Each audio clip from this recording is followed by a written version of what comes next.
getting us ready for April. April is right around the corner. A lot of big fights on the horizon. I got Yes, sir. KQKC with me as always. KQ, what's up, brother? Hey man, I'm hanging in there, man. I'm coming off a good day, not night, a good day of boxing.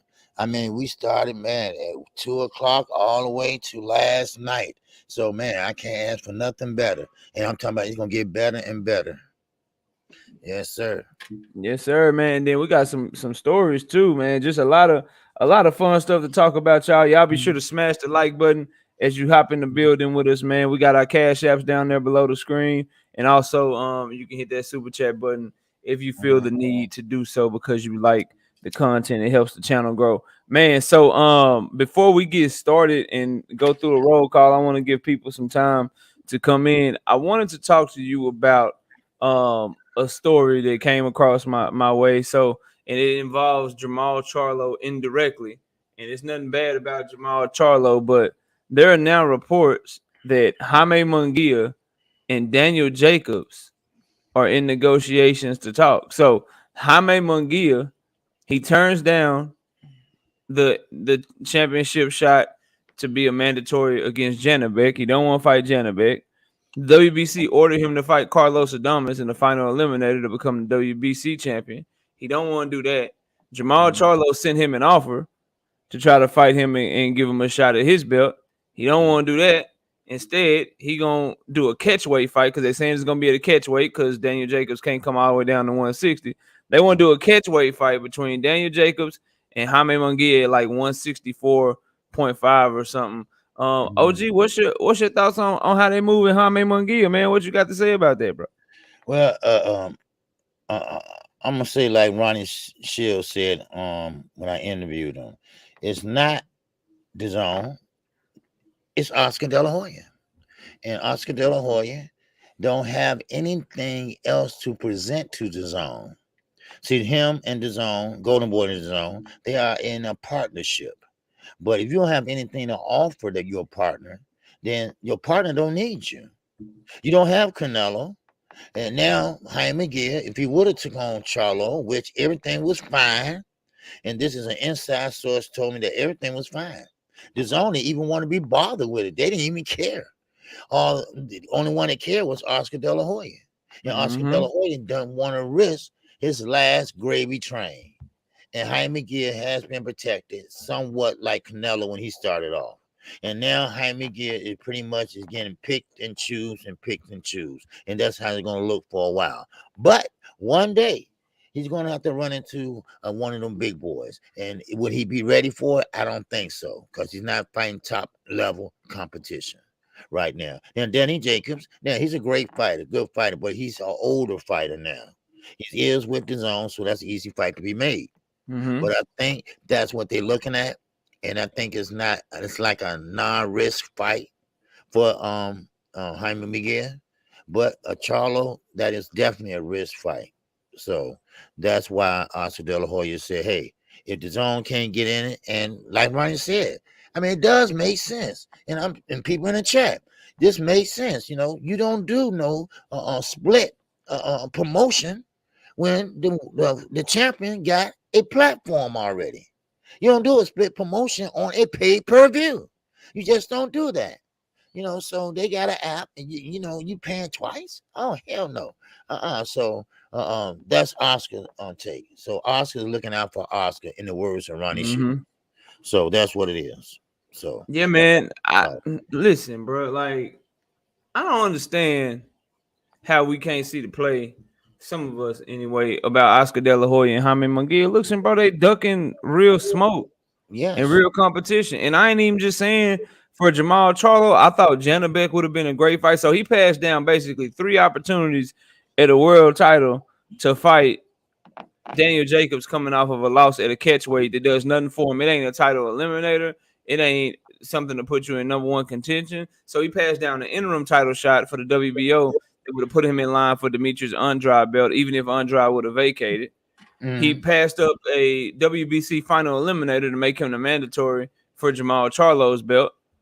And then he passed up an actual fight with Jamal Charlo and instead is fighting Jaime Munguia. I mean, instead it's fighting Daniel Jacobs. Like, there's no way around it, bro. It's just bad. They protecting this young man. And it's Right. bad for him because it's making him look like he don't want no smoke with anybody, bro. And Making right. that man, it's making that man look like it's making that man look like he just a duck, bro. And he got 40 fights. This And man got 40 fights and they still moving him like a prospect, bro. And what makes it so bad, knockout, it's not Jaime. Jaime wants to fight. He wants to fight, well, at least a couple of them. He wants to fight, but Oscar and them making him look. And see, these promoters, they really suck. They really do. They really do. Because at the Yeah, they end blocking shit, man. We don't right, get what we want. That's a fact, though. exactly. At the end of the day, they trying to look out for themselves first. Don't think that Devin Haney didn't want to sign the contract. Eddie's running around doing shit. Why is Eddie doing that? I call Eddie looking for Alpha Eddie. Oh, we're gonna talk about. Well, I got that pulled up too. Cause I know you got the interview tomorrow with Bill, so we're gonna talk about that shit. Yes, I talked We're to gonna Bill talk this about that morning. shit. Yeah, man. So, but he'll talk to y'all about that tomorrow. But Yes, sir. yeah, man. But so he promoters, and it does make the fighters look bad because the fighters they under a promotional banner, and of course, Oscar's supposed to say, "Hey, look, take this fight, right?" That's what Oscar's supposed to say, "Take this fight," but. Yeah, if he was looking out for the Right. best interest of his fighter and not his Right. company. A company. You know what I'm saying? Right. And the crazy thing is, what people I feel like need to get right is looking out the best interest of your fighters is looking out for your company in the long term, because that's how you find out who's really good, who's really a star, and then you come up off of them if they not. If Jaime Munguia is what they promoting him to be, he should be able to beat a Janabek or a Charlo or Adamas and stuff. Like if he's really who you say he is. And Right. not just some token, fighter that you're trying to make money off of, but they showing you right now like they don't believe in Jaime Munguia. So when he does step up in competition, shit, you gotta be a fool if you think I'm gonna believe in him. I'm gonna think he's gonna get his ass whooped. Let's see who we got in the building. Let's get started on these fights, y'all. I see how many people in here, and I see my likes, and y'all are really shorting us on the likes, man. Hit the like button. I understand everybody can't donate to the Cash App or the Super Chat. That's cool, bro. I'm not tripping, but at least smash on the like button so YouTube will share it. And I just saw St. Louis comment. He said he just got the damn notification, and we already been live almost 10 minutes. So y'all know I need y'all help, bro. Smash the like button for me. We got Chi-Town's finest in the building. What up, Chi? We got K Savoy up in this thing. Salute to you. St. Louis Mixes in the building. Salute, bro. Brother Ricky E245. What's popping with you, bro? Crush the Legend. What's up, Crush? Salute, man. Ryan Hong up in here. Salute, Ryan. Let me see who else we got. My beautiful wife done came through. What's up? She done woke up. Wow. Hey, baby. What's up? Pro Boxing Media TV says this is Mike the Dealer. Oh, what up, Mike? What up, Mike? I ain't know you had a channel. Y'all go subscribe to Mike, man. I ain't know you had a channel, bro. I ain't even know. I'm gonna check you out for sure. Bruce Goes, what's up, man? What's up with you? Who else we got in here, man? Stormy's up in the building. What's up, Stormy? He'll be live right after us at 10:30 a.m. Central Standard Time. Kevin Knight up in the building. What's up, Kevin? Kurt Douglas, 15. What's up, Kurt? And I think that's everybody that's coming. Y'all be sure to drop a comment when you come in too, so we know you're in the building. Cause I know. Oh, Not Zay, what's up? I ain't wanna miss you, bro. Salute, Not Zay. Salute, bro. All right, man. Let's do a couple of fights because I got some more stories I want to get. Before you start, I want to just say happy anniversary to my parents. Oh, yes, sir. 60 years today. They've been married in holy matrimony. Wow, 60 years. Damn. We're one woman. Woo, but anyway, yeah, shout out to them. All right. So already, shout out to them. 60 years. I only gotta be married another 49 years to reach that. Been married for 11. I gotta be married for 49 more years. Dang, that's crazy. Wow. Congratulations. Phil J, what's up, bro? Bo, what's up, man? Salute to y'all. So let's do a couple of fights, man. Let's start with the DAZN. Let's start with the DAZN card, man.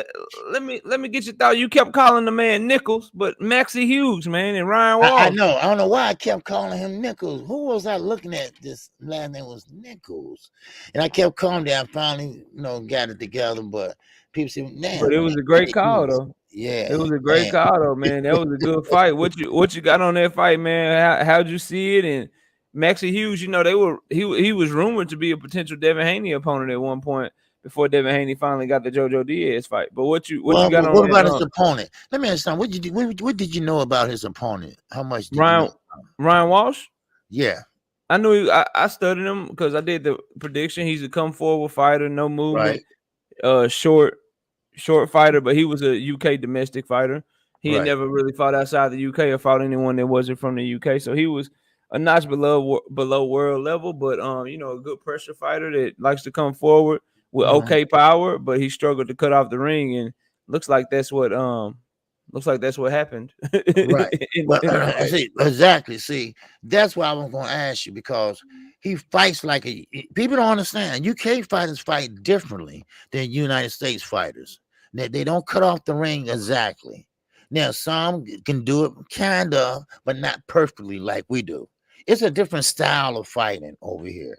But Hughes, he did a great job yesterday. He did a great job establishing that distance. See, that's when that reach and the height come in play, because you don't have to fight and make the fight harder by going inside. You can stay on the outside and use your jab. Now, of course, his opponent trying to get in, but like I said, his arms were short, and I know Mike Tyson was very good at getting inside like that, but he wasn't, and because he wasn't really a guy that know how to adjust in there. He didn't know how to adjust to go in there, and pretty much, Mike Tyson would come in there and bam, bam, bam, and come forward and maybe take some to get some. And that's what Walsh was scared to do. And I think he was trying to do everything possible, like run, jump in, bam, and get out real fast. Hit and run, and hit and hold. But if he wanted to make the fight and impress the judges, he should have went in there and, pretty much probably you're going to get hit. No doubt about it. But you can go in there and get some and keep it close quarters. That's what he should have done. He should have kept it real close quarters. And that way, there I go again. Hughes would have. Hughes. Maxie. Just call him Maxie. That Maxie Hughes, he wouldn't be able to actually extend that jab, extend his punch. So all he was doing was, then get him room to punch. So that's all, he just had to go inside and work the body. It was, I know it sounds simple, but it's hard to do because, you got that jab coming in there, and sometimes that jab stop you right in your tracks and change your mind. So, but it was a good fight. No doubt about it. It was, man. Fight. Yes, sir. Very entertaining. And salute to Slug, salute to Dank Father. I see y'all. Salute to Gunmetal, Dante Hall, Prize Fighter TV. Salute to all y'all, man. Y'all be sure to smash the like button. I'm still looking. There's way more people in here than my likes, man. I might have to start doing like some of the other hosts doing. Be like, I ain't saying another word until you smash my like button. I wouldn't do y'all like that. But y'all, please hit the like button for me, man. It goes a long way so YouTube will share the content. Cap, man, I see you too. Salute, man. Gunmetal, it's not the same Walsh, bro. It's not the same Walsh. You thinking about Liam Walsh. This dude's name is Ryan Walsh. It's two different people, man. And they ain't even brothers. So just want to, give you that info. But for me on the fight, I told people on the breakdown and prediction show, I felt like Walsh would struggle with the movement and the distance of Maxie Hughes, and that's exactly what he did. Maxie Hughes' lateral movement and being able to do different pivots and keep the fight at a distance, it really troubled him. And Maxie Hughes kept landing that overhand left. But lucky for Walsh, Maxie Hughes ain't got no power. He got 5 knockouts in about 30 fights. Because if he had any power, he probably could have knocked him out because he was catching them flush with that same overhand left the entire fight. And he just put on the dog 215. I see you, bro. A1 who's on Emmanuel Agent, what's up? Marcel Sir Brown, what's up with y'all, man? Salute to everybody. Y'all smash that like button as you come in. So for Maxie Hughes, man, he's showing that he's a world-class level fighter. I just don't know if he can ever be world champion. I mean, he already got 5 losses. And for Maxie Hughes, when he does find somebody that can cut off the ring, when he does find somebody that's good going to the body, that's how he usually loses. Guys are able to break him down because he is a little bit soft to the body. He just did a great job of keeping Ryan Walsh up off of him because Ryan Walsh, his jab, like it looked good when he throw his jab, but it don't be landing for shit. Like it's like he just throw it to put it out there. So good job by Maxie Hughes. I don't want to say it was a stay busy fight for him, but definitely a fight that he was supposed to handle his business, and he actually ended up going in there and handling his business. So Salute to him. Yeah. On getting the job done. And Mhm. Ryan Hong, I don't do him early, bro. You want my Fundora Lubin pick? You got to come here the week of the fight, bro. Mm. I'll be doing that pick the Friday before the fight, but that's gonna be a damn good fight, and it's closer than a lot of people think. Votes UK, I see you, bro. Yeah, Salute to you. I would like to see Hughes fight a better competition. And like you said, I would love to see how he handles someone that will come forward, maybe the same height and maybe same reach. I don't know, but someone that knows how to get inside, someone knows how to step to the side, use their angles, and get inside. And I would love to see how he handles that. Yeah, I want to see him fight somebody like William Zepeda or Richard Comey or Nakatani, somebody like that that I know can put some good pressure on him to see if that movement really is as good as it looked against Ryan Walsh, because he looked like he was a lateral movement king against Ryan Walsh. Now he gassed towards the end. Right. I heard you saying, you like, oh, he getting tired. Yep. If the fight was 15 rounds like the old days, shit, it might get closer. But luckily he 12 rounds and he was done. He got done just in time, man. Law 21 AI, salute, bro. So let's go to another fight, man. A woman fight on this card. Then after we do this fight, I got another story I want to run by you. Ebony Bridges versus Maria Roma. Ebony Bridges won the world title, man. She came through. What you think of that fight? Man, a couple of subscribers came in and say, man, did Ebony get her favorite win? Did they give her a gift tonight? I said, no, she earned that tonight. She earned that last night. No doubt about it. I don't know about gifts or no other things like that, but last night she earned her bones. I mean, she went in there. I mean, no filling out round whatsoever. They came out, well, at least Ebony came out and she slugged. She came out working the body. She came out working the liver, left, right liver. Then she went down to the body. Then she went upstairs. And I'm talking about she was throwing in combination. She was throwing real fast. And that's one thing about it. She was throwing real fast. So what do you say? Real. He said, yeah, he was like real championship rounds, 13, 14, and 15. Like the real championship rounds right there. Yeah. You're right. But and then Roman, she had the high guard, the earmuffs on, and just stood there. So I'm thinking the game plan, would be like, okay, let's let her punch herself out. Because remember, Emily has a habit of running out of gas. And she come in and start fast. And right. She'll gas at the end. Yeah, she'll be gassed out. So I thought that was the game plan.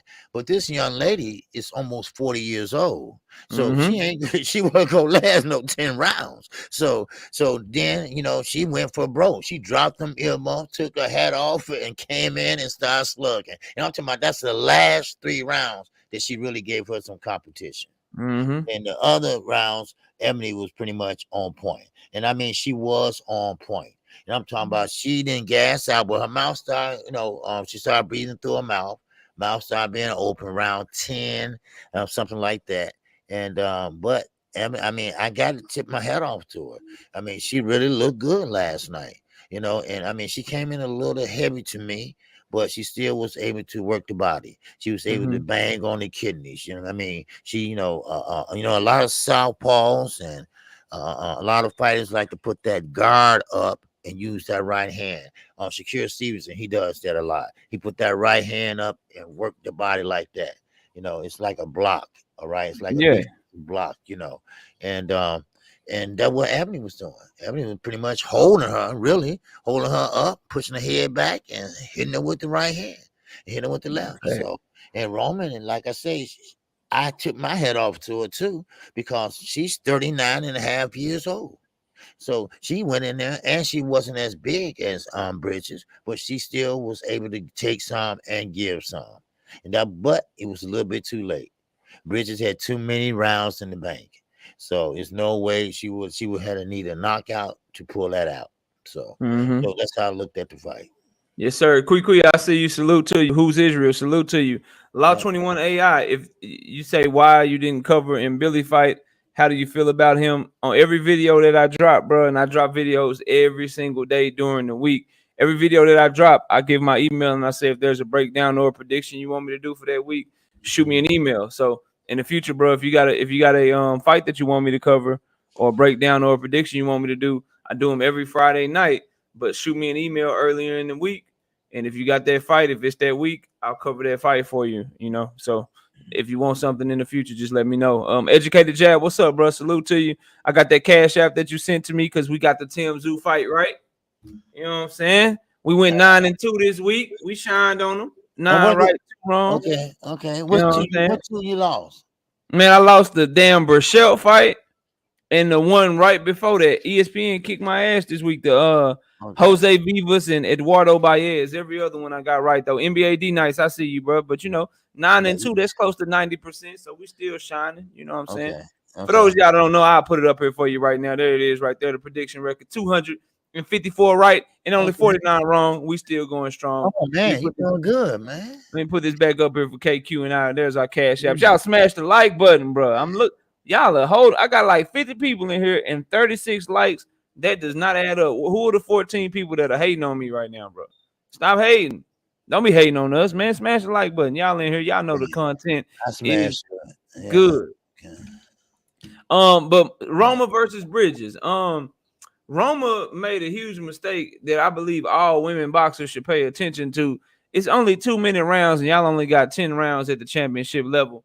Don't be trying to wait on nobody to punch themselves out because the rounds go by too quick and the time flies too fast. You know what I'm saying? And Educated Jab said, check your Cash App too, KQ. He got something in there for you as well. And so Ebony Bridges, man, she started fast. She ran up rounds early with her activity alone because Roma just wasn't letting her hands go the first 5 rounds. She just was not letting her hands go the first 5 rounds. She finally got somewhat competitive in the 5th round, but because of Ebony Bridges' activity, her punch output, and the punches she was landing, it was easy to give her the first 5 rounds of the fight easily without even any question. So after that, Bridges started getting competitive towards the end, but she just ran out of time. She just didn't have enough. She didn't start early enough, to be honest with you. But you could see she had the technical ability. You could see that she had the better boxing skills, in my opinion. But she just started too late. And maybe she's like, yo, I'm 39 years old. I don't know if I can fight for 10 rounds, but I'll let you try to punch it. Then I'll try to punch the second half of the fight. Maybe she knew she might have gas tank problems or something like that. I have no idea. But Ebony Bridges become a world champion in only her 9th fight. You know, they're saying something. We'll see if she wants to fight Shannon the Cannon again. They're talking about running it back in the rematch if Shannon can get her belts back. So, you know, we'll see, man. I'm very, very interested to see what's next down there at the bantamweight division for the women's boxing. And, you know, y'all got to start watching some of these ladies, man, because they let their hands go. And they some of the most entertaining fights that you can have. Teach, I see you. What's up, bro? Shout out to Educated Jab in that Cash App, my brother. I appreciate it. Much Woke the truth. What's up, Woke? Yeah, man. Appreciate the support, Educated Jab. You know what? Knock out real fast. The Zone. I really, really respect them that they support women fighters.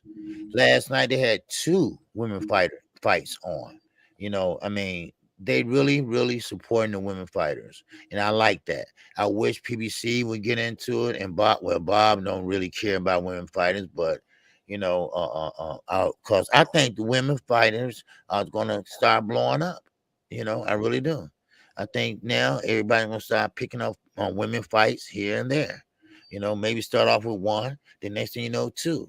Look at the Zone; they did 2 last night on the same card. You know, so I mean, so shout out to the women; they're doing their thing, baby. Yeah. Now Kevin Knight said Jake Paul. Jake Paul is supporting Amanda Serrano. But at the same time, he's talking about the other women's in a bad, negative way. So if you're for women, be for all women. You know. Yeah, they ain't a spot in their sport where you can badmouth them just yet. Jake Paul trying to promote for real. He trying to talk bad about everybody, make them hate his fighter and want to fight his fighter. But they ain't to a spot where you can do that yet because they ain't big enough. You need to keep uplifting them so they can continue to grow. John Kramer, I see you. What's up with it? Teach, I see you in the building too. What's up? So I heard you talk about this. I've talked about this, but we have not had the opportunity to talk about this together. So, Tank Davis, man, looks like he's speaking out against Floyd. He say his contract up. The only reason they fight him got him fighting Rolly because they know his contract about to end. So maybe it's a cash grab. But What do you think of Tank's new attitude? Because I've been asking him to come out and say, man, let us know you think this fight is trash, because that's what everybody think, that this fight with Rolly is trash and that you deserve a better fight. What you think of Tank Davis right now? You like what you hearing from the young man? Yes, I do. Because let's go back. Let's go back for a minute and think about where he came from. He came back. What's up, little? What he came from a long ways. I'm not trying to be funny, but I remember he couldn't talk to the media correctly. Kind of stutter. Cause he's nervous. He's young. Now he got someone to depend on him, and that's a young son. So now he's older, and now he knows his responsibilities, and on top of that, he knows his worth. He knows his worth. He know he can fight. He know he can bang. And one thing about it is, I think he's going to stay with Mayweather Promotions. And let me tell you why. Because where will he go? Because Mayweather Promotion has built him up into that star that he is. Like Ronnie Shields said, I asked Ronnie Shields this question Friday. I said, who you see that would be breaking out as a star at the young up and coming fighters, not Earl, not Terrence, not Danny got the older fight, not the Charlos. He said Gervonta Tank Davis. He said that's the number one that would break out into a star. He said he would be a pay-per-view star, not like Floyd, because things have changed now. No streaming and all that. But Gervonta Tank Davis is going to be that star. But if he stayed with Mayweather Promotion, it's like a catch-22, right? You damn if you do, you damn if you don't.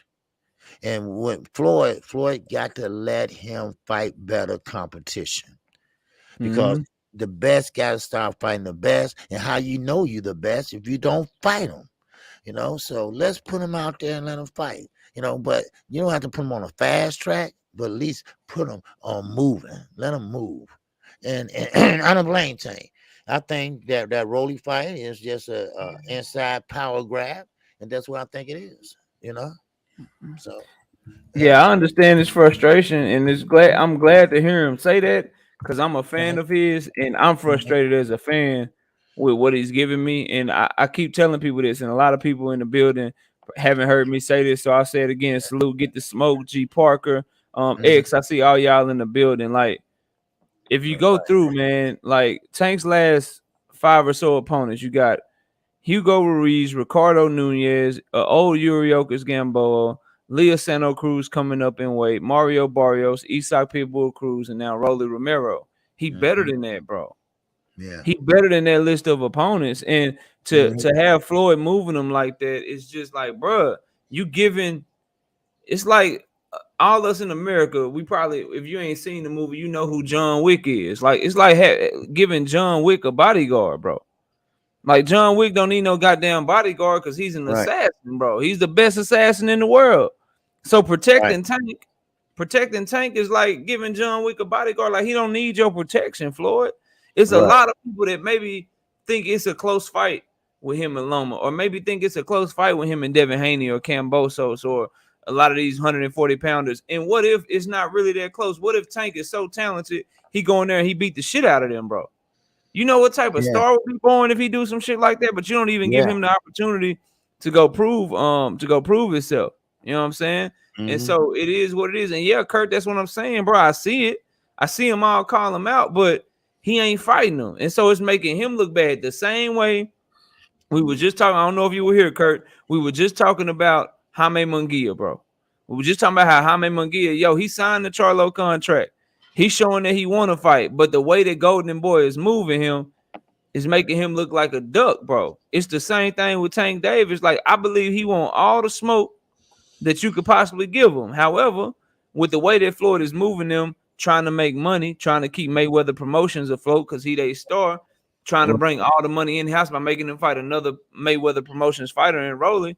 By doing all of that, bro, it's really, really stymieing and halting his career, in my opinion. And I like to see the young man speak out. And I tell all the fighters, look, if you fighting fights that we don't want to see, and it's not because of you, you got to come out and let your fans know, look, I want to fight this guy.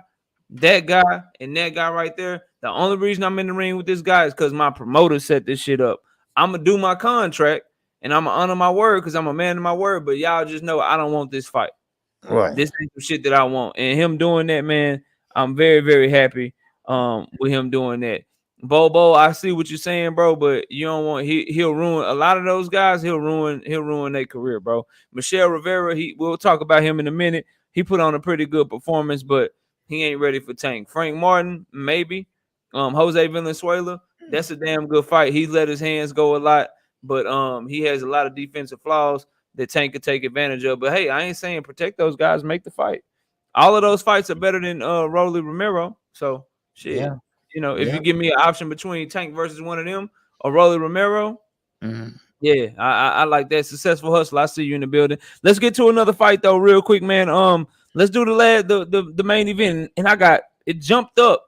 I see 70 people in the building, bro. And I got 48 likes. Y'all don't do me like that. Oh man, that's Don't do me cold. like that. Smash the That's like cold. button. Man, Come on, bro. man. I Who know that's hating cold. here? I know it's some of y'all hating here. Don't hate on it. Man, Smash the like button for us that's one cold. Man, time, bro. y'all some cold. Yeah, Man. that's shady, man. Like, no, bro, I Oh, ain't smashing the like button. You gotta earn this like. Come on, man. Just smash the like button. It's free, but you gotta earn this like. Like, god that's damn. cold, boy. Damn, that's cold. Yeah, it hurt my feeling, bro. I looked up there like, damn, okay, the show rocking. We got 72 people in this thing. Then I look down here like, damn, but I got 48 likes. I made 4 people feel bad. I just got 4 likes that quick. For the other 16, like, nope, we don't care. Yeah, you're gonna have to do like Blue Blood. Smash my like button. What's wrong with y'all, people? Wipe your feet before you come inside, people. My peopleizations. Yeah, damn, Mr. Mechanical, what's up with it, bro? What's up with y'all? Ain't right. Oh, there we go. We got 3 more. Come on, baby, get the likes up. Get the likes up. You got to be a cheerleader and shit just to get some damn likes. Boy, that's crazy. What's wrong with man. you all, people? What's wrong with you? Shit, man. Kiko Martinez and Josh Warrington, man. What's up, man? And they say Josh Warrington broke his jaw too. Yeah. They say Josh Warrington broke his jaw and shit too. What you got on this fight though, man? Break down the fight. I thought it was a very, very good performance from Josh Warrington. I ain't gonna lie to y'all. I don't think he deserved to be in the fight, but go ahead and give me your breakdown on the fight, and then I'll get my breakdown. Then I want to ask you another question about Josh Warrington himself. But go ahead, OG. Okay, well, Josh Warrington fought better than last time I seen him fight.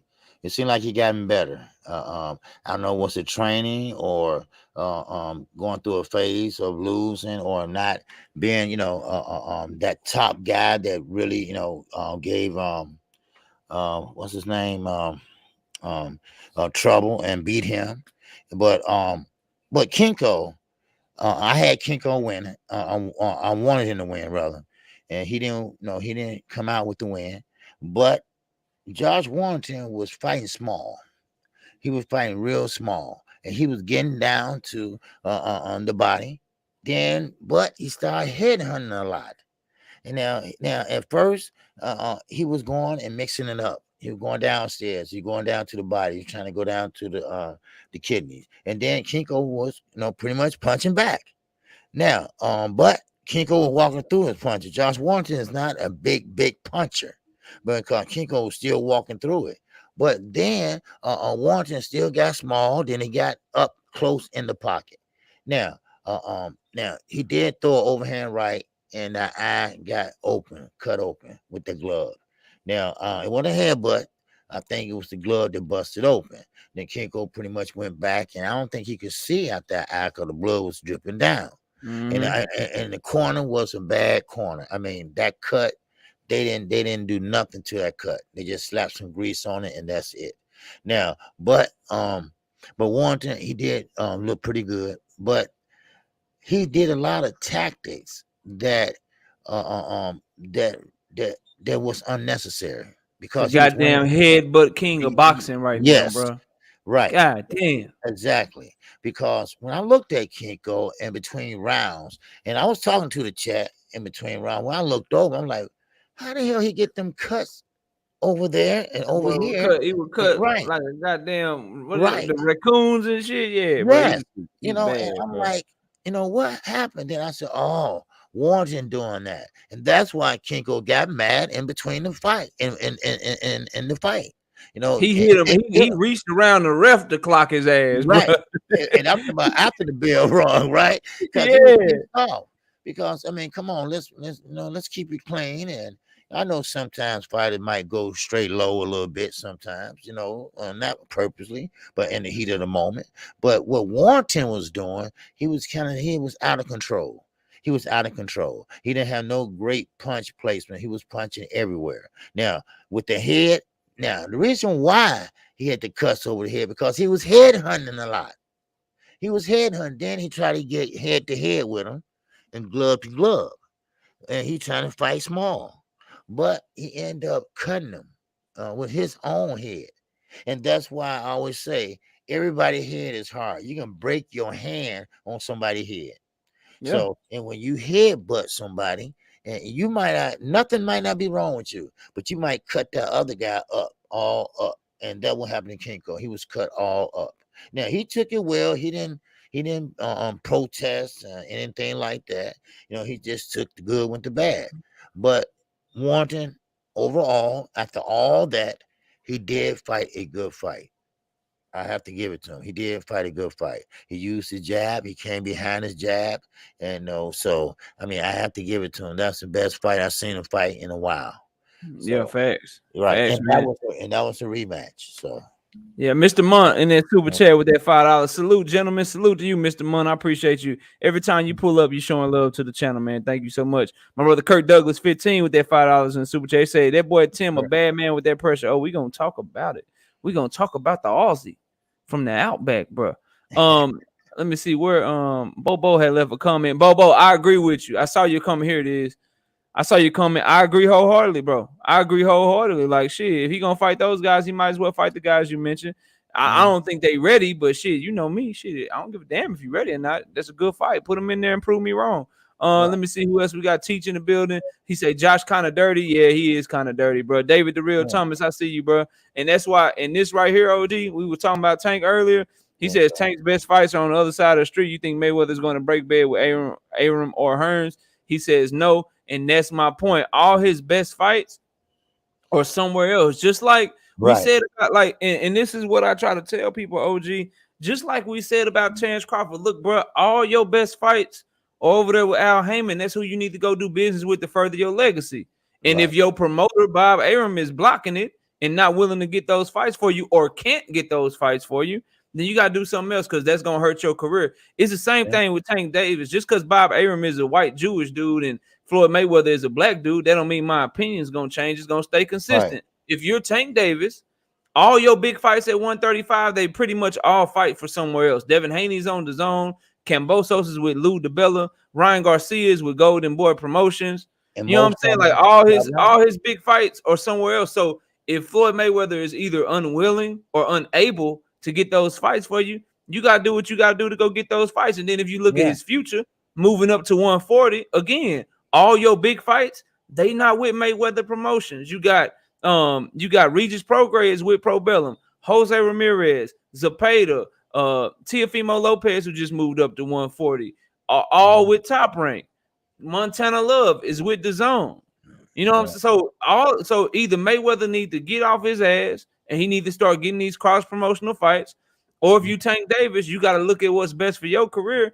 And unfortunately for him, he don't fight at 147 or 154 where PBC run all those divisions and they have all the fighters for him. He fights at 135 and 140, and all of those fighters, they fight somewhere else, bro. Right. So he gotta go do that. In case the boy says one bad pick and they don't give you no more likes. LOL. You goddamn right, Case of boy.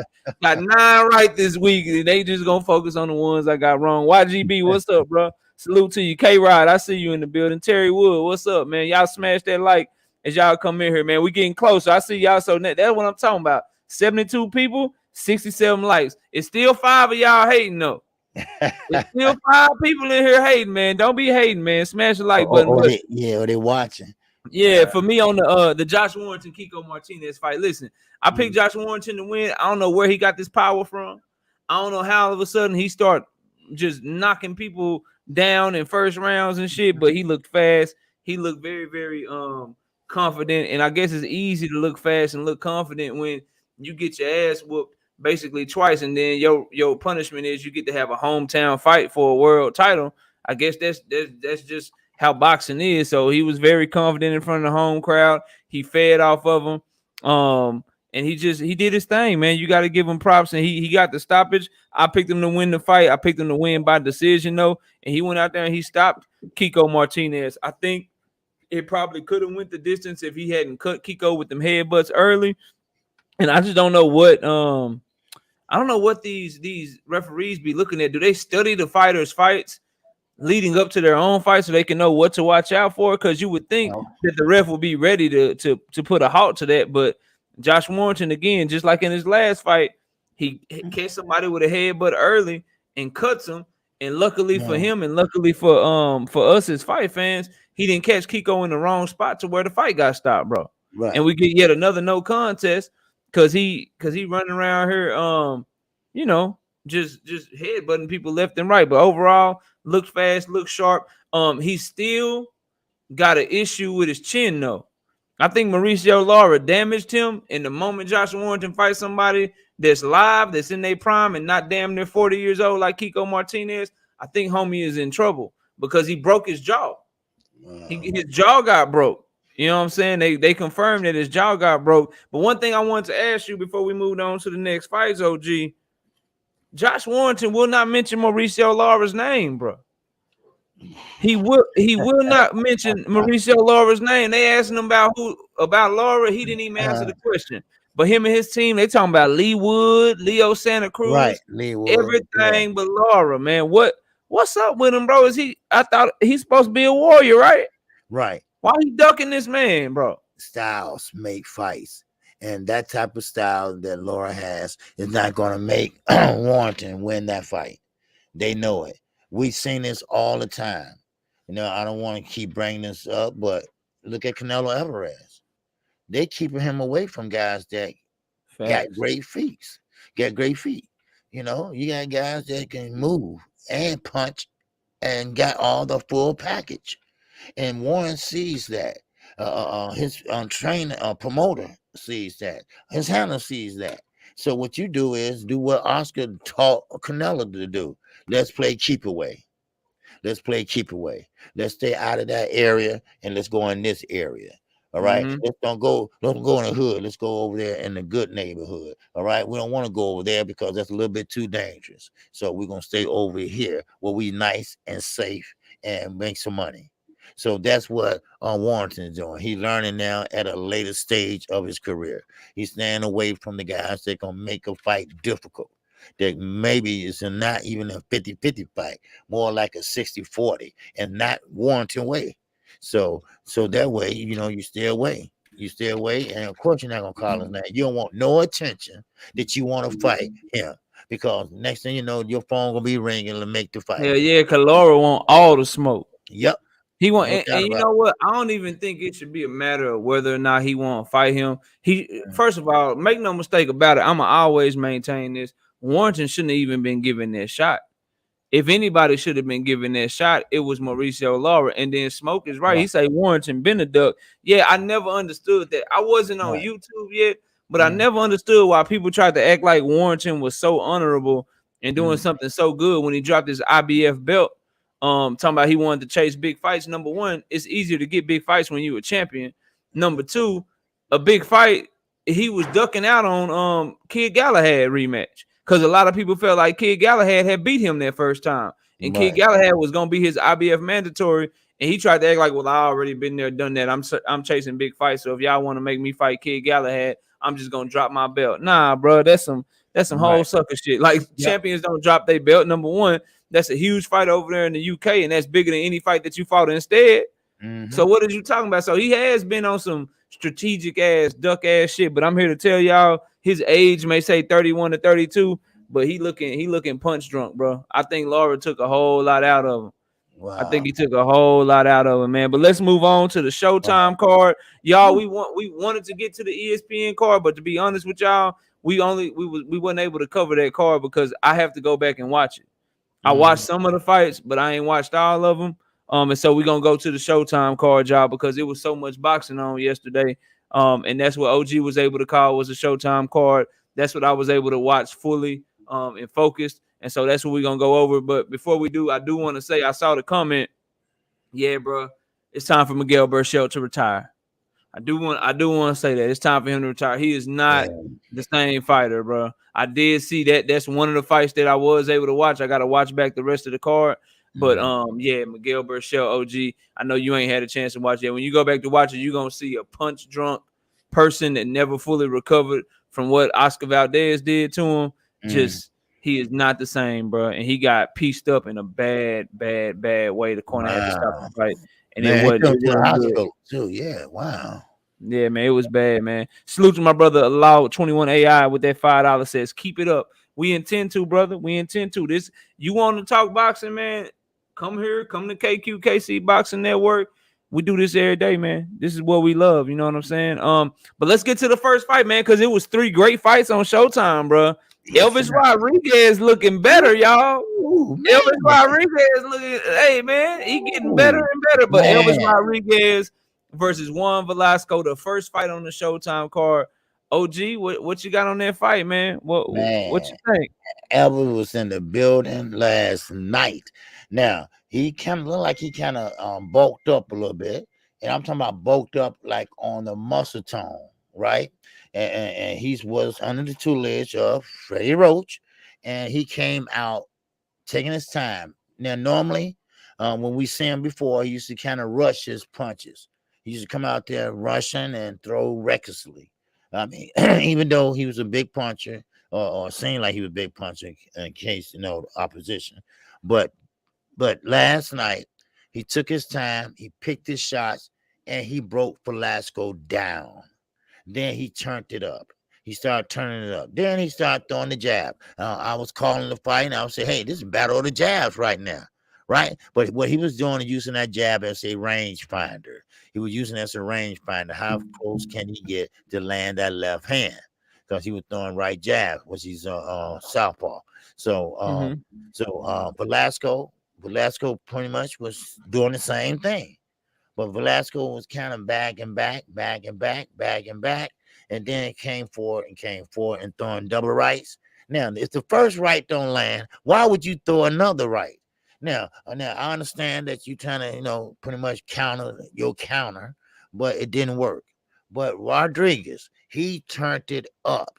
Starting with that right hook. Then he used the left hand to go downstairs. He was ripping the body. He was ripping the kidneys. He was going back and forth. He was keeping Velasco off balance. And then he came in again and pushed him back. Now, Velasco, I will say this. He got a little hurt. He came back and fought, right? Because Elvis hit him with a big left hand.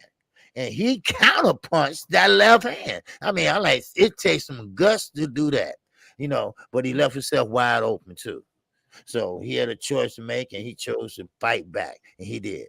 Now, one thing about it is that you cannot stay on the ropes. That is Elvis Rodriguez, bread and butter right there on the ropes for you. He wanted to pretty much go to the body, dig to the body. But Elvis, I mean, he looked good. He boxed last night. He didn't brawl. He boxed. And what I'm talking about, I'm not going to say he was perfect, but he was almost perfect. He was almost perfect because he pretty much took his time. He simultaneously broke him down. Then once he started breaking him down, then he started stepping on the gas. In other words, he started sitting down on his punches. And then Velasco, pretty much like backing up because he was coming forward. Remember, he was coming forward. Then he started bagging back. Then Rodriguez became the aggressor.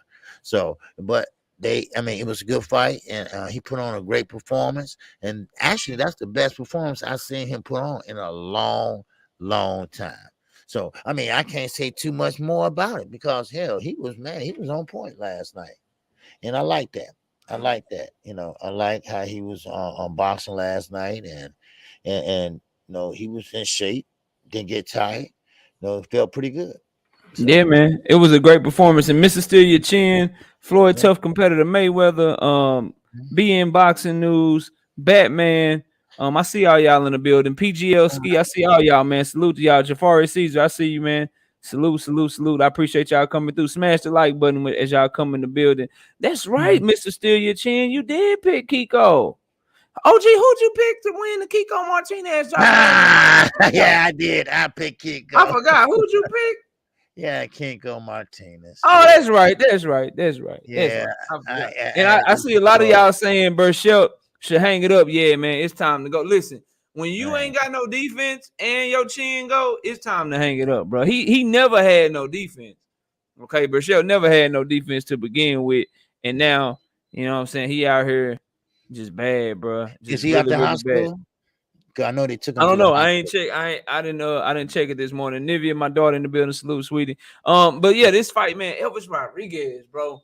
Listen, he started off patient, and I picked him for the stoppage. I'm like, bro, pick it up. What you doing? But he was just reading shit. He threw a little jab, throw the left hand, and he always to me been a left hand right hook fighter. Like his power was always in his right hook, and I was like, man, all right, cool. And he was athletic, had some good skills. But then yesterday, bro. Yesterday, about that 5th round, he started turning it up, letting the combinations flow. I saw him throw one of them old school Tyson combinations where he threw the hook to the body, then used the leverage and threw an uppercut right behind the hook. Wow, I was like, damn, Elvis. With the same arm. I was like, damn, Elvis, with the same hand. That's how you feeling? That's what you've been working on?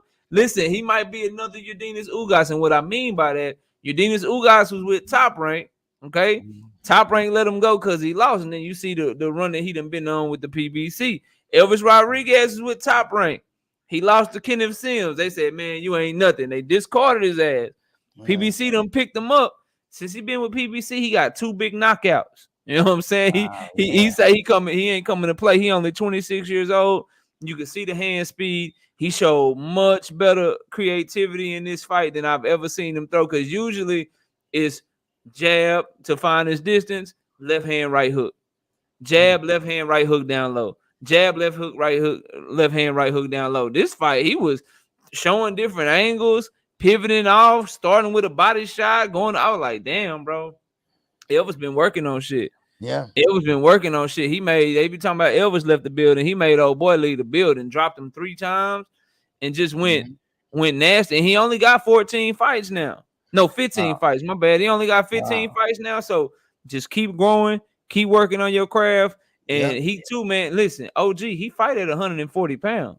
140 pounds is stacked, bro. There's so many good fights. Like right there on the PBC, maybe they're building up Elvis so he can try to take on Gary Antoine Russell.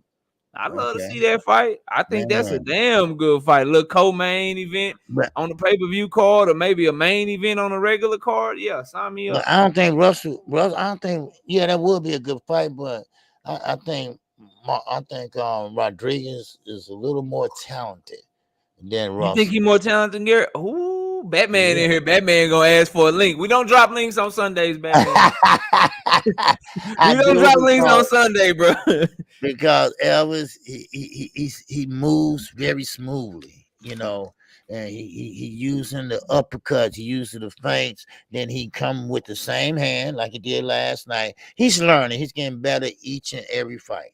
You know, no shade on Russell. He's a good fighter too. No doubt about that. That would be a good fight. But I would have to say Rodriguez probably edge it out because of the size and because of the power. You know, so but Russell, he got fast hands too. You know, so but I think Rodriguez is pretty much a pretty much heavy-handed puncher. You know, and sign me up for the fight, because I'm here to tell y'all. Man, sign me up for the fight. I'm here to tell y'all I vehemently, 100% wholeheartedly disagree with KQKC, and I think I can make at least more crow on that fight. I think Gary Antoine Russell beat the crap out of that dude, man. K-Rod, he fights at 140, bro. He fights at 140. I'm 1,000% positive. Wow. Elvis fights at 140 pounds, bro. Now, right now, you got X agree with you though, and X box for real. So X agree with you. Juwan Roma say he don't know about that one. K-Rod agree with you, but K-Rod, anything Dominican, see K-Rod, a lot of y'all don't know, but I know, right? Anything Dominican Republic or anything Puerto Rican, K-Rod ride, maybe. K-Rod gonna pick it. He don't give a damn. I could tell him that Elvis Rodriguez. I could tell him that Elvis Rodriguez is about to fight Earl Spence. He gonna be like, I got Elvis. Be like, bro, what's wrong with you? Like, no, I got Elvis. I think Elvis gonna win. But if you look at the Elvis today versus the Elvis 2 years ago, you can see the big difference. Now, I'm not saying Freddie Roach did something miracle to him or whatever, but I just think he's maturing. That's all. Just like Tank did. He matured into a better all-rounded fighter. And I'm talking about as far as the things he do, the versatility, everything. And Elvis doing the same thing. You know, he know when to pick his shots. He know how to turn it on and know how to turn it off, know how to bag it up and come in, bag it out, come in. I mean, it's just all the things. Now, Russell, yes, he know how to do the same thing, but a little bit faster. Yes, but you know, sometimes they said, "How do you go to speed?" That's the great Buddy McGirt. He said, "How do you handle speed?" And Buddy McGirt said, "You go right at it." And I think that's what Elvis Rodriguez is going to do. He goes right at it. I mean, see, I'm listening to the chat, and there's 94 people in here, so y'all smash my like button. I'm looking at the chat and listening to you, and it's a lot of people that agree with you. It's a lot of people that agree with me, and that's when you know you got a good 50-50 fight.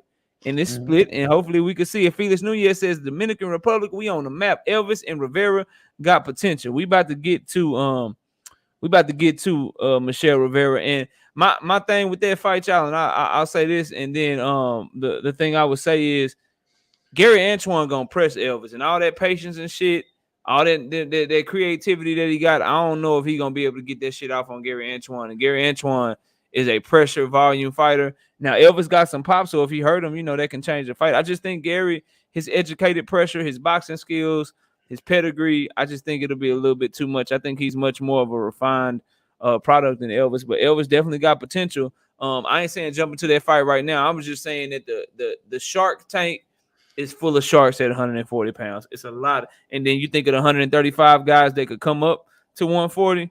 Ooh, wait. That division can be one of the best in boxing, man, in years to come. Lopez up there, man. Yeah, it's some killers up there, man, for sure. Let's smash the like button, y'all. Let's get to the next fight. We got, which one was this? Oh yeah, we got Michelle Rivera and Joseph Adorno. And salute, Kano. I see you in the building, bro. Salute to you. Best videos. I see you. Man, what you got on this fight? Michelle Rivera. I like that jab, man. He got a busy ass jab, bro.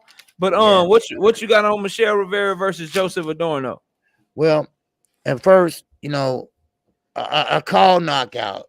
I said, man, what you know about this guy named Michelle Rivera? Because Samson called me and said, look out for my guy, my friend, Michelle Rivera. I said, okay, I didn't know who he was, but I seen him fight a couple of times. You said, hey, KQ, you know who Michelle Rivera is? The guy that look like Muhammad Ali, right? Yeah. But he looked more like Tszyu Trinidad to me, but I knew who we were talking about. So, oh, yeah.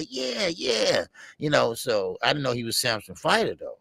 And but what he did yesterday, he kept that educated jab right in that face of Adora. Now, Adora was small, and shout out to Adora. He's from Philadelphia, Puerto Rican, from Philadelphia, and he tried to get inside, but he was just a little bit too slow. Rivera had good reflexes last night. He had great reflexes last night, so what he was doing is pretty much going in and going out, so, but Rivera, he took his time, and he had a big right hand. I mean, he was still taking his time. I mean, he didn't get bothered by Adora coming in. Now, Adora was on the back foot all 9 rounds on the back foot. Then he started coming forward in the 10th round. Then he started, coming forward. But he was eating shots as he was coming in. So, I mean, hey, I mean, Rivera, I seen him fight better. But last night one of his best performances. But sometimes, you got to pick, your shots, and style made fights. And that style Adora had, he was smaller. His reach was shorter. And he couldn't find a way to get in. Why? Because Rivera had that jab. He had that jab out there all night long. and Adora couldn't find no way to get in, but to jump in, wham, wham, wham, and get back out. Now it looked good, but it didn't land. I mean, he really looked good, but none of the things landed. None of the shots landed. No, so but Rivera, he had good reflexes, backed up, popping his jab, popping a jab. It was battle of the jabs again. Battle of the jabs for the first 2 rounds. There you go. Then next thing you know, they got closer and closer. And there go Rivera letting off the 1-2. And there go Adora trying to come in with a 1-2 and go down to the body, but he was too far apart. They were still too far apart. Let me say it this way, Knockout. Neither one of those fighters last night, even though Rivera won, and yes, he deserved to win, but no one really took control of that fight last night. No one really was dominating. Rivera, I was expecting a little better from him last night, but you only can do what you can work with. Yeah. But Rivera, I don't think he's ready right now. I think I would like to see him fight some more better competition and see how he work with that competition. Cause the fighter last night, Adora, he was shorter, had shorter arms, and so I mean he couldn't reach Rivera. Cause all Rivera had to do is stay on the outside, and he made the fight easy. But I would love to see him in there, just like I said about the other fighter. I would love to see him in there and fighting somebody with a step up competition. I don't think he's I ready agree to with do that. that. Yeah. Yeah, I agree with that. I'd like to see Rivera fight somebody like a Jackson Marinez, a Nakatani, a Kome, somebody Right. that ain't quite world champion. Maybe even a JoJo Diaz, somebody Mm-hmm. that ain't a world champion, but somebody that's really gonna see kind of where he at and if he's ready for a shot. As far as the fight itself against Adorno, I mean, Rivera showed that you can control the fight with one punch, and that's a jab, man. His Right. jab controlled the entire fight. I would have liked him to. I think Mr. Mechanical. I think Frank the Ghost Martin is too good for him right now. I think he's too good for him. He's too diverse. He's too Right. athletic. He'll be able to take advantage of a lot of things that Rivera is unable to do. And some of those things are behind his jab. He don't throw enough punches. Like the jab is supposed to set up your combinations and shit. It's supposed to get you flowing with shit. And Rivera just jab, jab, jab, jab. Maybe threw a right hand behind it. I saw him land every time he threw his left hook to the body, or every time he threw his left hook up top. He was landing it. Every time he let combinations go, he was landing good, clean, flush shots. He just didn't do enough. He didn't do enough of that to me for me to be impressed with the performance. Now he was in there with a puncher. Adorno is a puncher, but at the end of the day, with the length that he had, with the way that he had his jab working, I would have liked to see him work more off of his jab and land more shots. For Adorno, man, listen, this is what happens when your talent don't meet your work ethic. I told people he gonna lose this fight, although he may have talent and he may he may have. Tell me what he said, Mr. Steal Your Chin, in the comments, bro. He may have the talent, he just never had the work ethic and the discipline, and now he's trying to do it too late. You don't start working as a professional and working hard when you're already a professional. You're supposed to do that shit leading up to being a professional so that you build good habits. And Adorno didn't do that. Like I'm not picking anybody that misses weight 3, 4, 5 times and then they finally make weight, and then I'm all of a sudden like, okay, yeah, he finna win. He finna go take on this top prospect and beat him. Like, nah, bro, you've been undisciplined your whole career, and then it showed up in the fight. And you may say, well, knockout, how did it show up in the fight? Well, because he didn't have the discipline to stick to a game plan that was working for him. How are you the shorter fighter? You don't jab as well, and you try and fight from the outside. He didn't try to break distance. He was just comfortable going in there and surviving, going in there and showing that he belonged and just staying at a distance. I didn't see him try to break distance except for like one or maybe two times. One or maybe two times he tried to jump in, break distance, and when he did, he landed nice shots. That's a part of work ethic or discipline to me, Cono Loco. Those words go hand in hand, I guess, in my opinion. Like discipline is eating the right stuff. Work ethic is making sure you eat the right stuff. So I think discipline, work ethic, whichever one you want to call it, if you prefer the word discipline, that's undisciplined to eat too damn much, knowing you gotta make weight. Either way, I didn't trust him, bro. I didn't trust his ass, and it proved to be true. And Michelle Rivera, he's on to the next. But I agree with KQKC. I think it's time for a step up. I think it's time for him to step into, fight a top 10 to 15 opponent. It's time. You 23 fights in. If you 23 fights in, it's time for us to really, really go see what you got. Somebody that's gonna press you. Is your jab really that good? If somebody trying to press you and trying to really break distance on your ass, can you keep them at the end of your jab? When are you gonna start learning to let your hands go? You know what I'm saying? Shit like that. I want to see from him. What's your defense really like? Because it looked like he got really good head movement. It looked like he really know, you know what I'm saying, what to do in there and how to be defensive. But when you fight a more creative offensive fighter that has better feet, that's trying to cut the ring off on you, you know what I'm saying, that's not allowing you to fight on your front foot and pushing you to your back foot, how you gonna look? So I still got a lot of questions about Michelle Rivera, but definitely a performance, and he's on to the next. L Dub, what's up, bro? Yeah, but Michelle Rivera, like I say, he's a good fighter, and I have seen him fight better, but I guess, level of competition. And I don't, this resume thing, I don't look at the resumes. And like like I was telling you yesterday, you can be 15-0, okay? But when you go in there and look at that 15-0, let's say Tszyu, undefeated. Let's see who he fought. Oh, I don't recognize none of these names. See, that's why I always look at the eye test. The eye test tells a lot first. Then once they start stepping up in competition, and which Gervonta Davis should start doing after this Rolly Romero fight. Now I don't know, I don't know. He trying to shake up Floyd and Leonard. I don't know, but now it's this. Now listen, now this is a thought. And one of my subscribers mentioned this yesterday. You don't have to sign back with Floyd Mayweather, but you can sign back with PBC. You see, you can have an advisor, and you still your own boss. Because I got a PBC contract is blank, but the ending says you are the ultimate last decision maker who you fight. So I don't know how old it is. Is it a new one or whatever? But I had it for about 3 years. But anyway, but yeah, that's the thought. You don't have to sign with Floyd. You can sign with PBC. Just like Terrence Crawford doing allegedly. So I mean, but I would like to see Rivera step up. I think he got great, great movement, but the jury's still out on him. Elvis, I think he did a great job, and I'd like to see him fight better competition. And is he ready for Russell? I think he is, but I'd be more comfortable with one more fight, and before he take him on, if that's possible.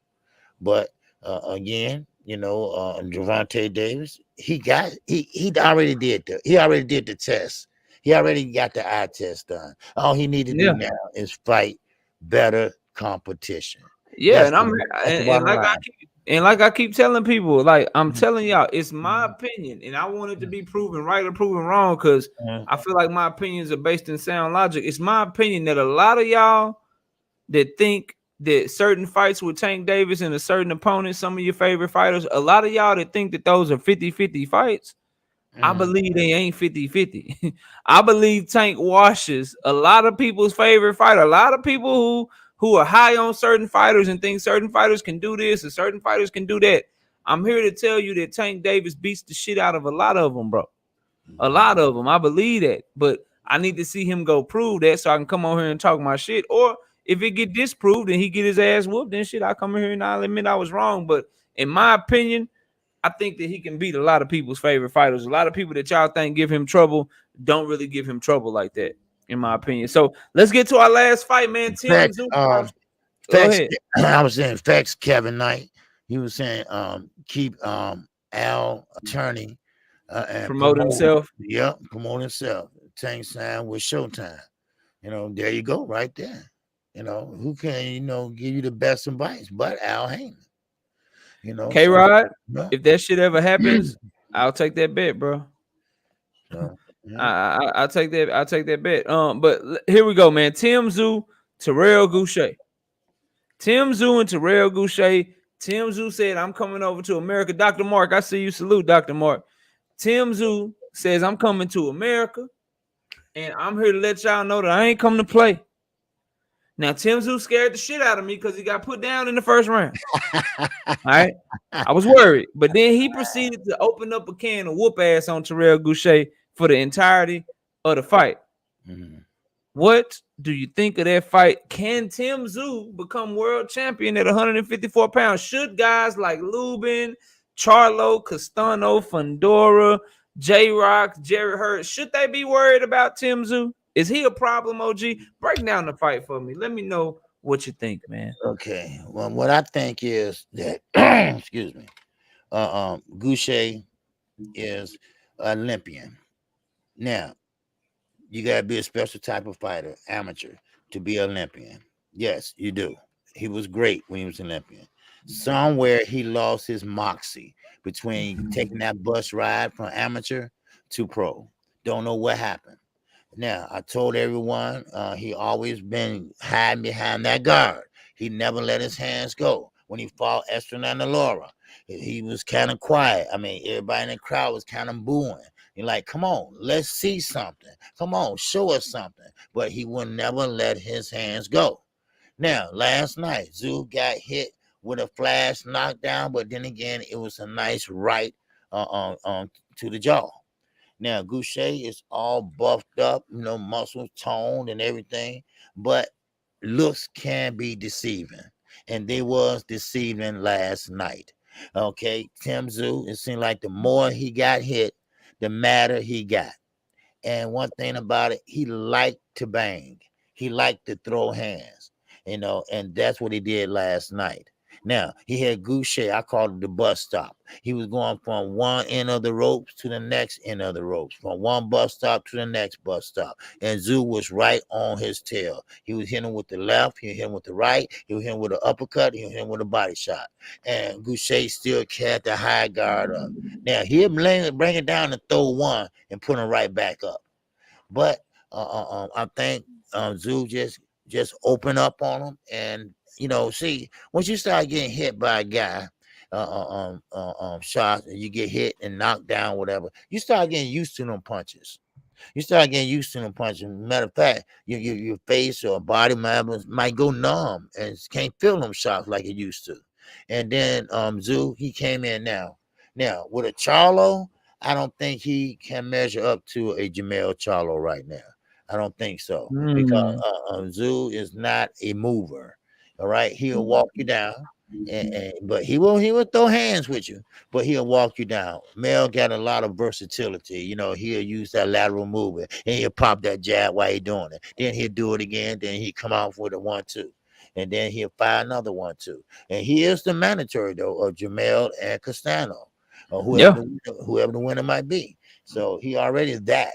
But I don't see him beating Jamel Charlo. But last night, Gausha really disappointed me, because I thought Gausha was a different Gausha now. I thought he was better than what he was last night. But I got the same stale crackers that I had 3 years ago with Gausha. Still hide behind that guard. He still wouldn't let his hands go. He was there just as a punching bag. Now, some people in the chat were saying, well, the fix is in. The fix is in. But I don't think the fix was in. I think he got a little gun shy, because no punches starting to hurt. No body shots started to hurt, because Tszyu was starting to sit down on it. See, when you walking somebody down, and when you walking to somebody and throwing punches, and you're not on your toes and you're popping a jab on the flash, that hurts more than when you're on your toes. Because when you walking someone down, your power comes from your feet on up. And that's what Tszyu was doing. He was going around Gausha guard and hitting him with the overhand rights. Then he was hitting him with the overhand lefts. Then he was going downstairs. Then he was hitting him with uppercuts. He was mixing it up, and Gausha didn't know where to defend. But I was very disappointed in Gausha. I thought it would have been a better competitive fight than what it was. But is Tszyu the real deal? Not yet. I don't think so. That was his first fight over here in the United States. He's not like his father, but who is? Chris Eubanks ain't either. I mean, Conor Ben definitely ain't. But still, well, Conor Ben probably wasn't that great either. But still, I think the jury's still out on Tszyu. And being mandatory, I think Mel and Castano would give him problems. So yeah. So, but that's how I looked at it. But he did dominate Gausha last night. Now Gausha, for some reason, he just wouldn't let his hands go. He just wouldn't let his hands go at all. So I mean, he just kept the high guard. Then he'd bring him down to throw one. Then he'd throw it. Now he didn't have nothing on them punches or knockout. I mean, he had the high guard. Then he boom, punch like that. No zest, no zip, nothing on it. Just bam. Just like here, I'm ticking in your chin, and that was it.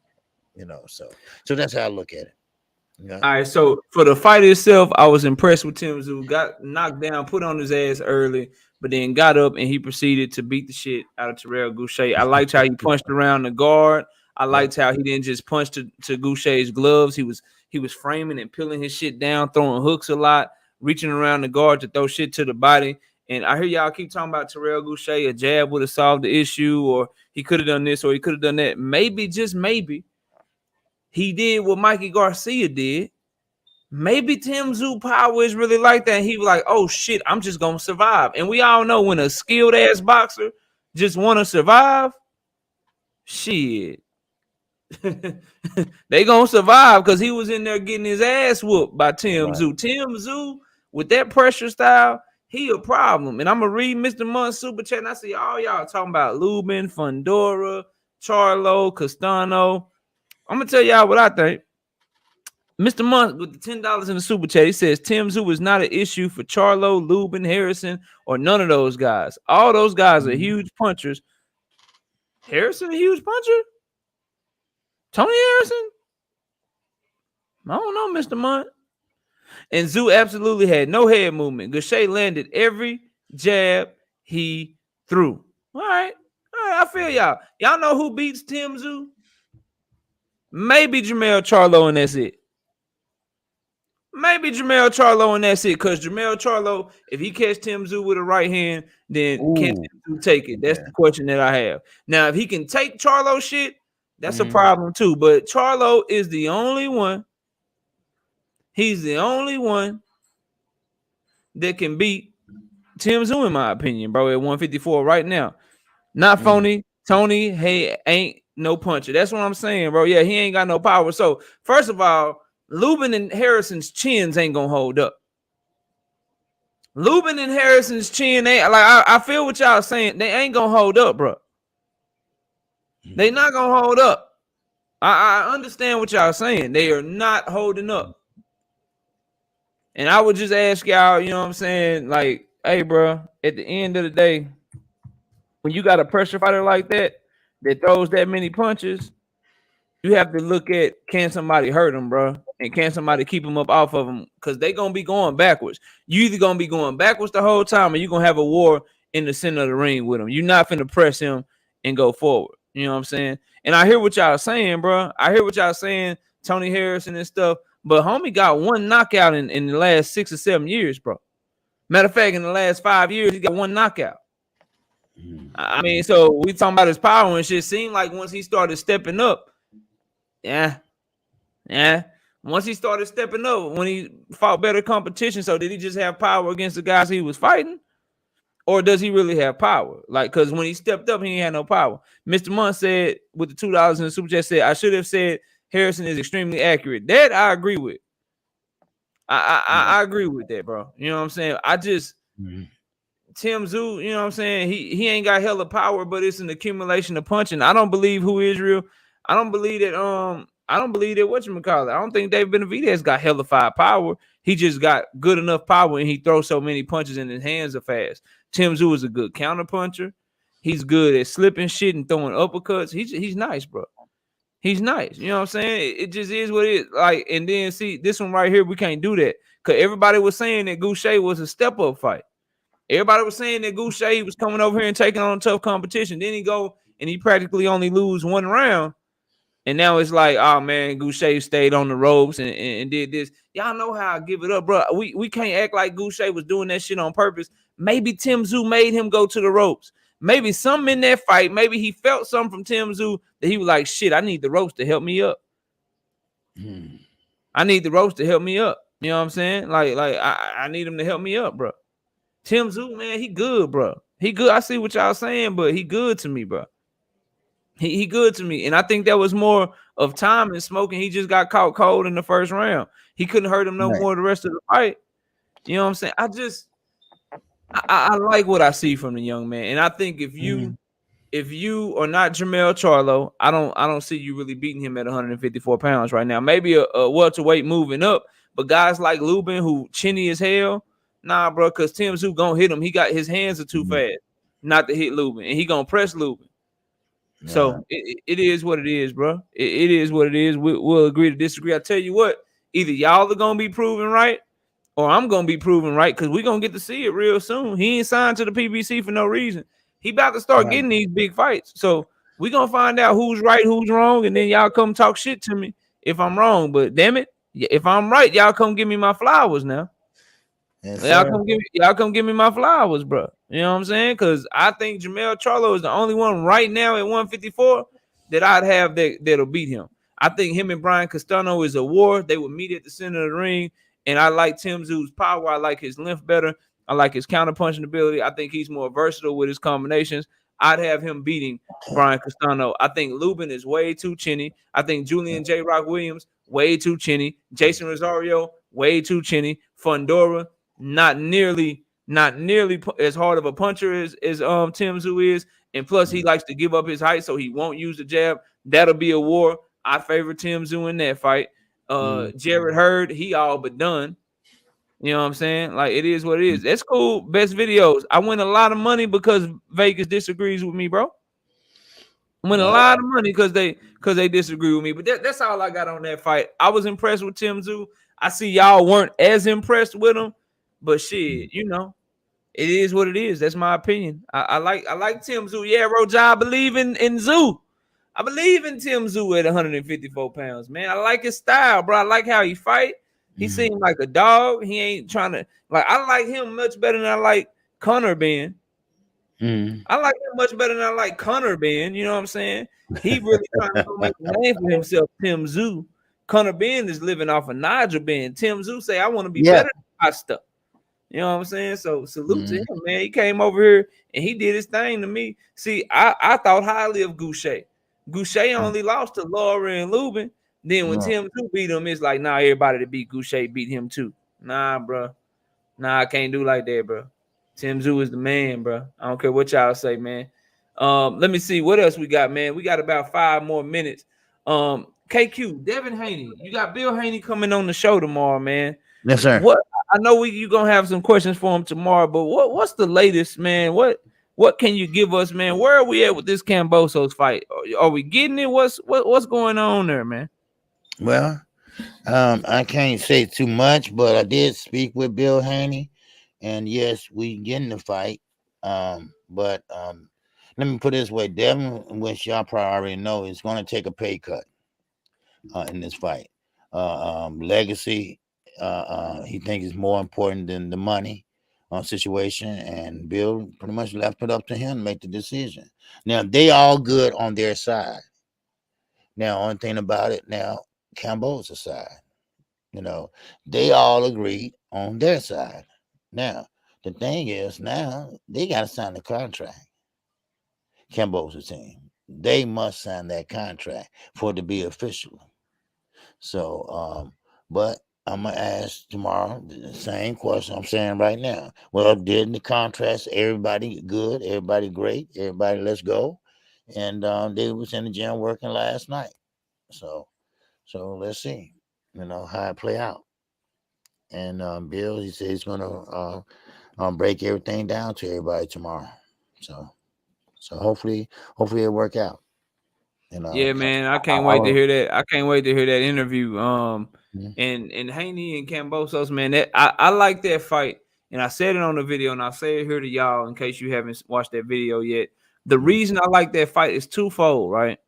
I like that fight because I want clarity in the lightweight division. That's why I want the Right. fight so bad, because I want whoever win to take that WBC franchise belt and throw that shit in the garbage. But then Right. when you look at the mandatories coming up, I think by having this fight, it forces us to get the fights that we all been asking for in the lightweight division. Because after this fight, the WBA's turn, it's their turn to have a mandatory, right? So the WBA could mandate the winner of Tank and Rolly, who a lot of people feel like is going to be Tank, to fight the winner of Kambosos Haney. A lot of people feel like it's Haney, or even if it's Kambosos, that would be a great fight for the lightweight division. Any combination that would be fights that people have been asking for, right? Then after the WBA's mandatory is called, y'all know whose mandatory is next? It's the WBO's mandatory. So the winner of Tank and Rolly versus the winner of Kambosos and Haney, they will be mandated to fight Lomachenko.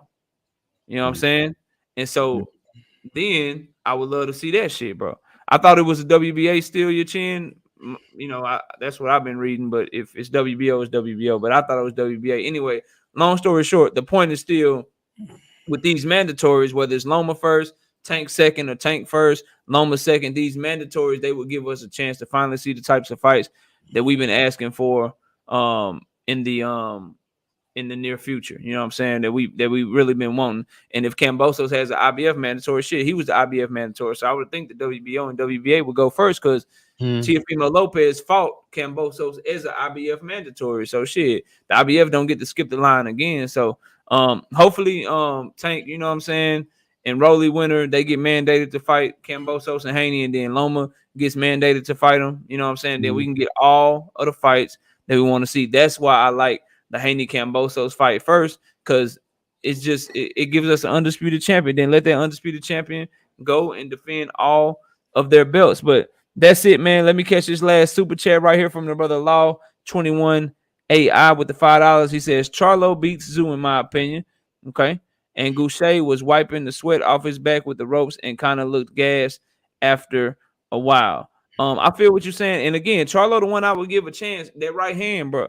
If he catch Tszyu with that right hand, can he take it? No. You know what I'm saying? That's the issue that I have. If Tszyu can take his power, that becomes a fight that looks a lot like the Brian Castano fight, right? And then Gausha, see, looking gassed and all, like, nah, bro, he looked like he was getting his ass whooped. He didn't just get, like, what gassed him? That's the point that I keep trying to make to you guys. You know what I'm saying? Like, what made him look gassed? It was Tim Tszyu beating on his ass, bro. That's what made him look gassed in the fight. Yep. He would get his ass whooped. He didn't just go against the ropes because he wanted to, y'all. Like, that's what I be saying when people tell me, well, Devin Haney, you know, he'll fight Tank differently, or he can do this or he can do that. Well, nah, bro. Like, Jojo Diaz was able to press him. He was able to do things to him. Like, we got to give the other fighter credit too. That's all I'm saying, bro. Like, Gausha wasn't gassed just because he just wasn't in shape. He was gassed and he was tired because Tim Tszyu was beating the shit out of him, bro.